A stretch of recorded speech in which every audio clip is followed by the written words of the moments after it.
Becky from Kiddy Cook, and this morning you're very welcome to join me for another video in which we're going to be making a sweet corn chowder. So this is a plant-based sweet corn chowder made using coconut milk. Okay, let's have a look at our ingredients before we get started.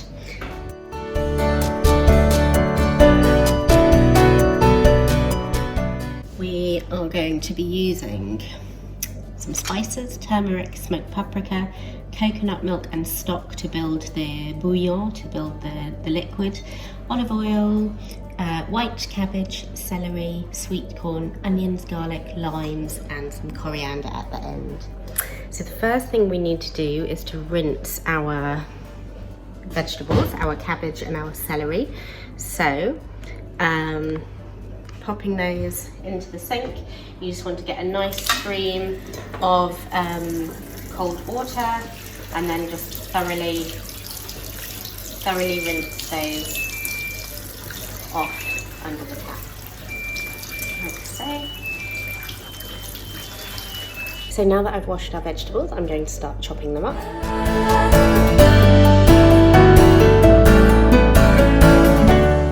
We're using the claw technique to cut our onion,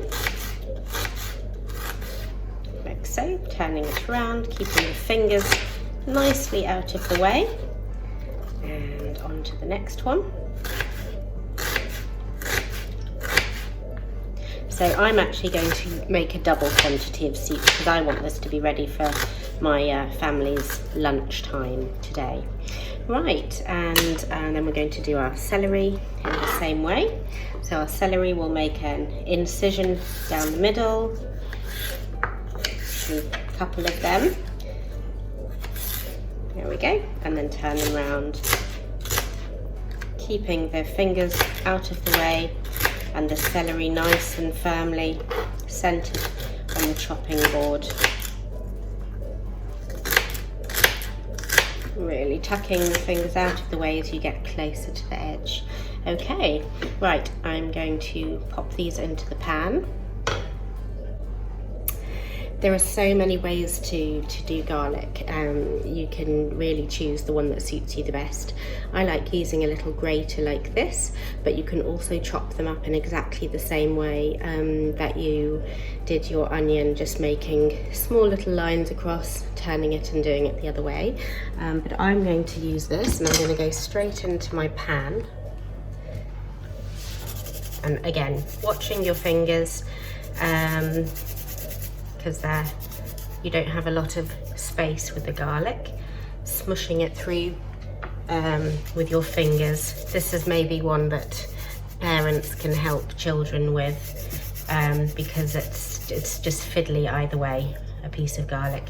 Actually, much easier is a garlic press, but I don't have one. I would quite like to get one, actually.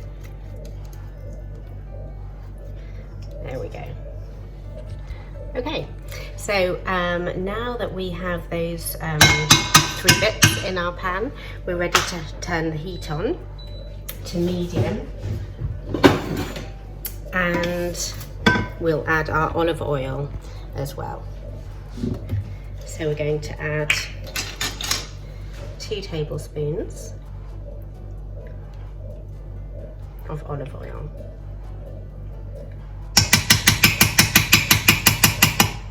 And we'll just let that gently cook.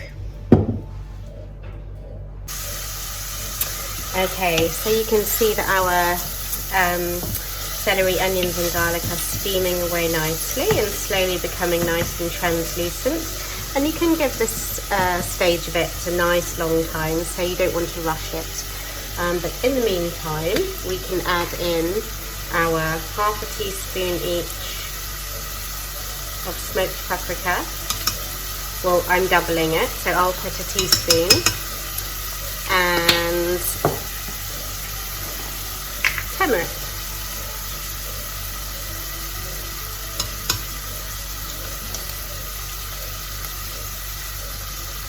There we go.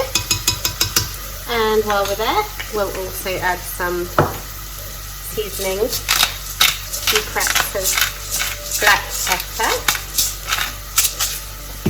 and a sprinkle of salt. You can use any. I like this sea salt. Okay.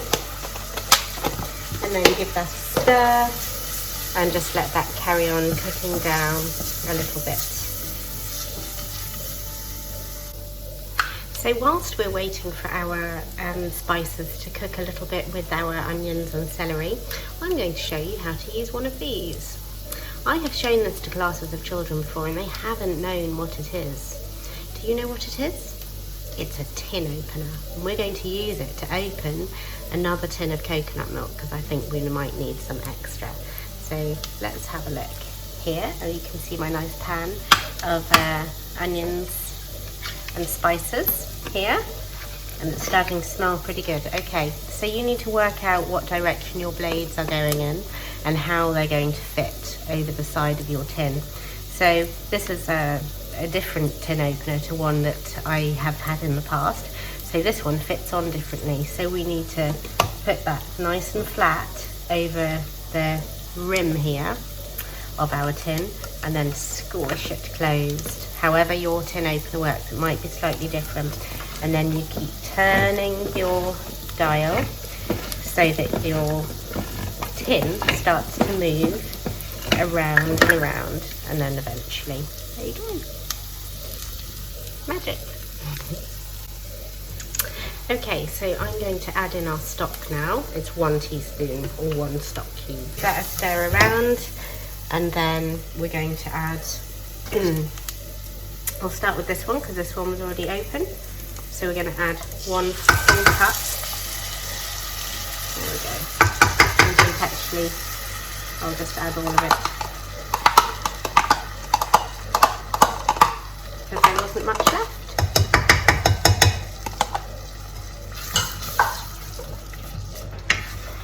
Give that a good stir around.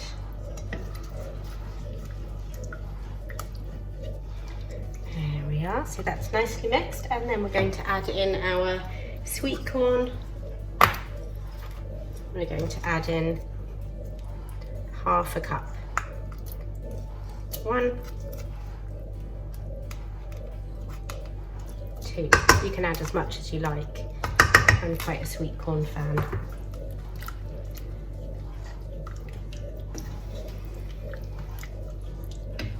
There we go. And the final thing we're going to do is add in our lime juice. So we're going to squeeze in 1/2 a lime for this quantity.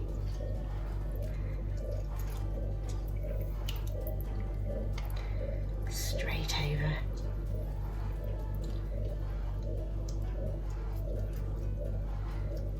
There we go.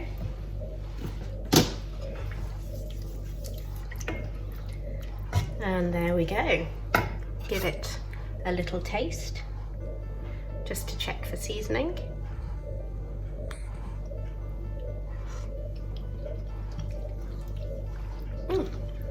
Delicious. The final thing we need to do before finishing our soup is prepare our coriander for our garnish.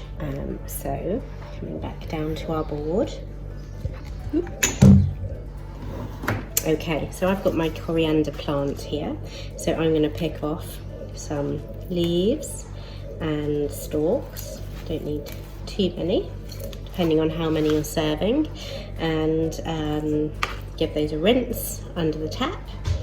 And then you're going to, once again, using the claw technique, try and gather them up into a small pile. Tuck your fingers out of the way and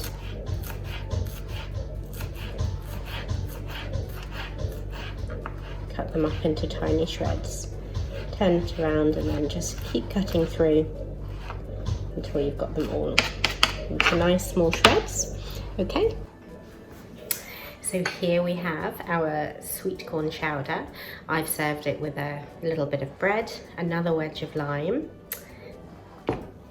and a sprinkling of coriander. I hope you enjoy it.